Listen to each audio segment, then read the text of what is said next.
salah satu saksi kunci kasus Vina Cirebon, Dede, angkat bicara.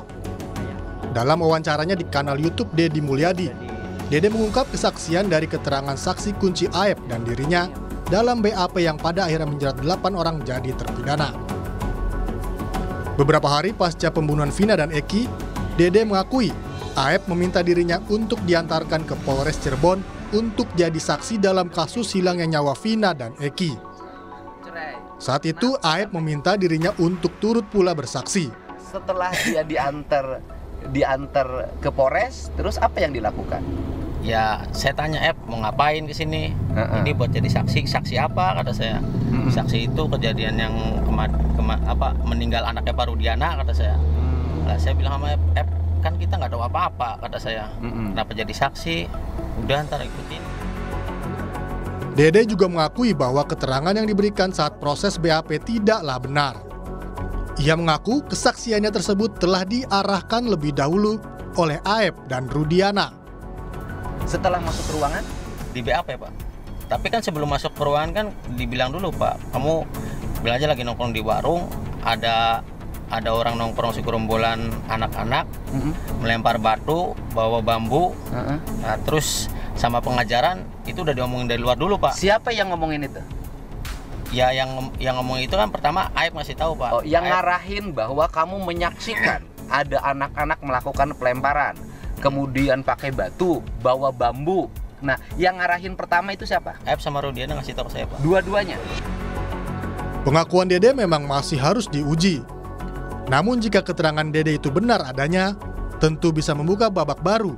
Terbuka tabir misteri kematian Vina dan Eki yang terjadi 8 tahun lalu. Dan di sisi lain, keterangan Dede bisa jadi bukti baru di tengah upaya para terpidana yang sedang mengajukan peninjauan kembali. Tim Liputan Kompas TV.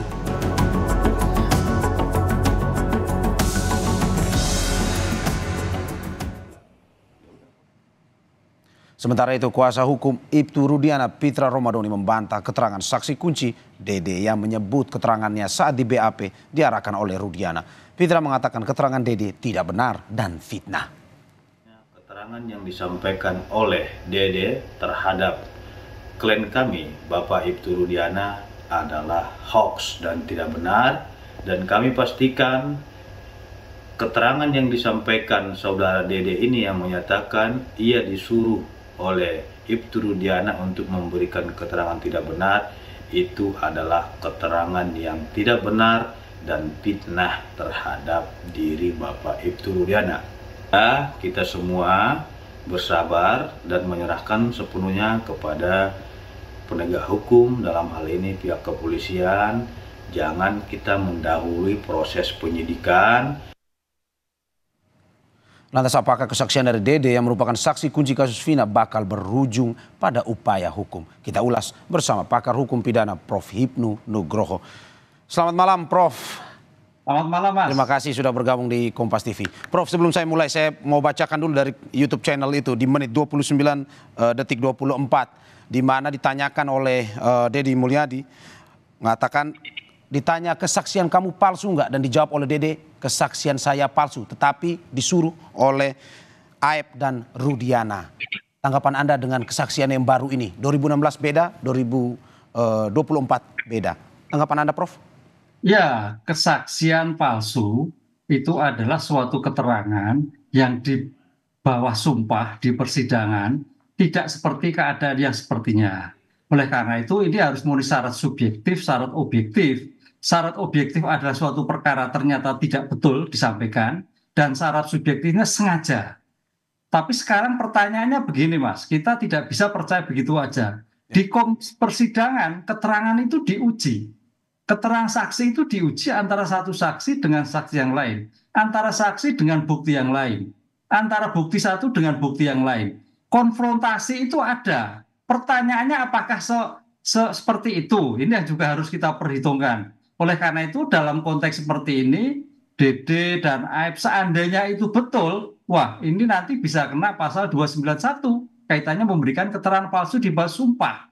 Ini agak repot. Lain dengan laporan palsu. Kalau yang sekarang namanya kan laporan palsu. Kalau laporan saya itu pemberitahuan keadaan yang sebenarnya tidak ada. Itu ringan, 1 tahun 4 bulan. Kalau kita lihat pasal 220 KUHP. Ini yang membedakan. Tapi kalau itu betul, nah tadi memang ini suatu nilai sendiri akan adanya nilai di dalam bukti baru.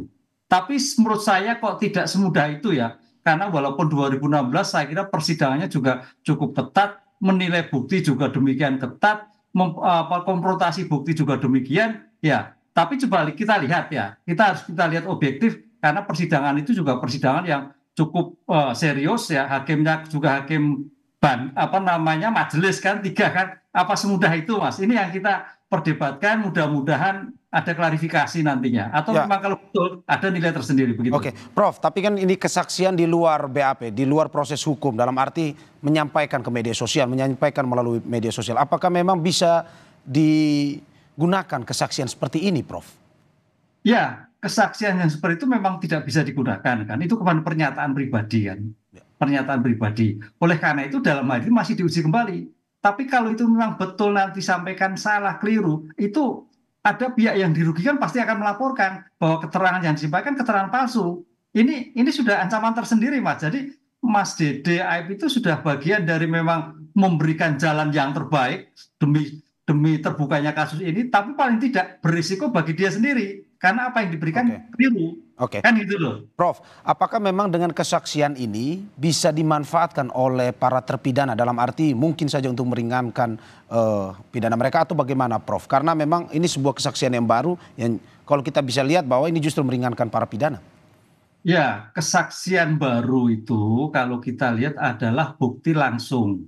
Bukti yang ditemukan di dalam suatu persidangan awal ketika itu dilakukan menjadikan putusan bebas. Ini kan baru kesaksian, baru akan bernilai apabila keterangan tersebut dikonfrontasi, dibuktikan dengan bukti-bukti yang lain. Ya. Itu Mas, jadi tidak bisa berdiri. Suatu kesaksian itu tidak bisa berdiri sendiri. Kesaksian harus didukung dengan bukti lain ataupun saksi lain. Jadi kalau itu nanti sebagai dasar novum, sakatata, itu suatu menarik, tapi harus didukung bukti-bukti yang lain. Tidak bisa pengakuan tersendiri jadikan bukti, tidak bisa.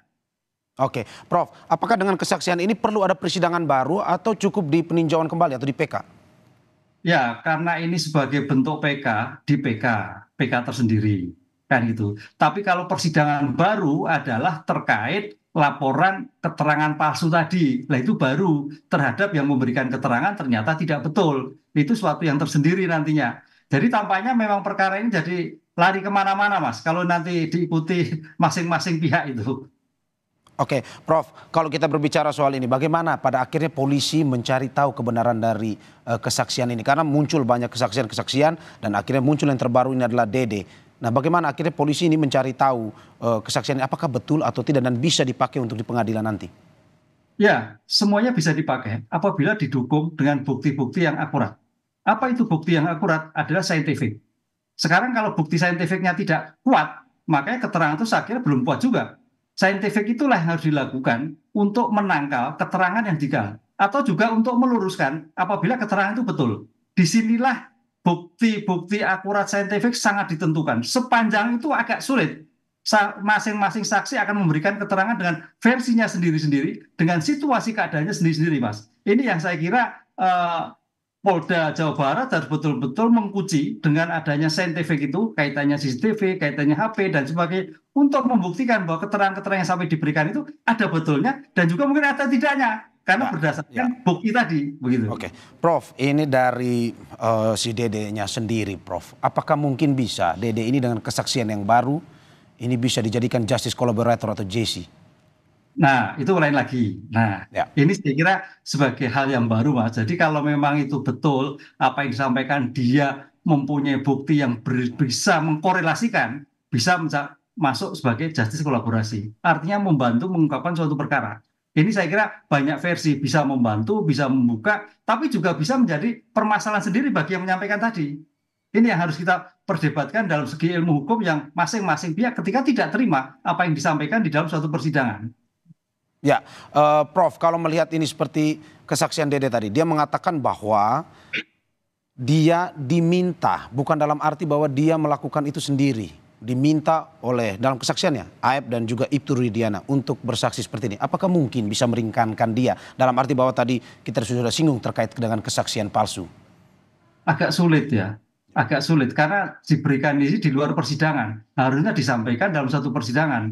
Oleh karena itu sebetulnya keterangan-keterangan yang disampaikan sekarang itu blunder semua, Mas. Blunder bagi yang menyampaikan, tapi juga blunder bagi penegakan hukum yang lain. Karena apa? Harus mendukung, harus mencari bukti yang disampaikan oleh Aib dan Dede ini sejauh mana kebenaran dari bukti-bukti yang dapat. Makanya di sini saya melihat tadi sudah ada pendamping dari Ibtu Rudiana. Itu suatu menarik. Penyeimbang. Jadi bukti-bukti yang dilakukan betul atau tidak, sesuai atau tidak, bernilai atau tidak, ini yang seimbang. Karena kemarin kan tidak ada kuasa dari Ibtu Rudiana, sekarang sudah. Ini saya kira suatu objektivitas dalam suatu penanganan perkara. Jadi perkara yang dilakukan sekarang itu bernilai atau tidak tergantung pada suatu pembuktian. Karena rasnya sekarang itu sebetulnya kita tidak bisa hanya berdasarkan bukti-bukti saksi, bukti-bukti testimoni, tapi bukti-bukti saintifik. Bukti-bukti saintifik yang ditemukan itulah yang akan membuka, yang didukung dengan bukti yang lain. Sepanjang itu tidak dilakukan, Mas, ya buktinya ngalor ngidul semua nanti. Ya, apakah jadi misalkan kuasa hukum dari Ibtu Rudiana memiliki bukti yang lebih kuat terkait dengan kesaksian ini dan mungkin bisa menyudutkan dari kesaksian yang dilakukan oleh Dede? Apa yang mungkin akan terjadi nanti, Prof? Ya, itu kan bisa disadikan dengan bukti-bukti yang lain.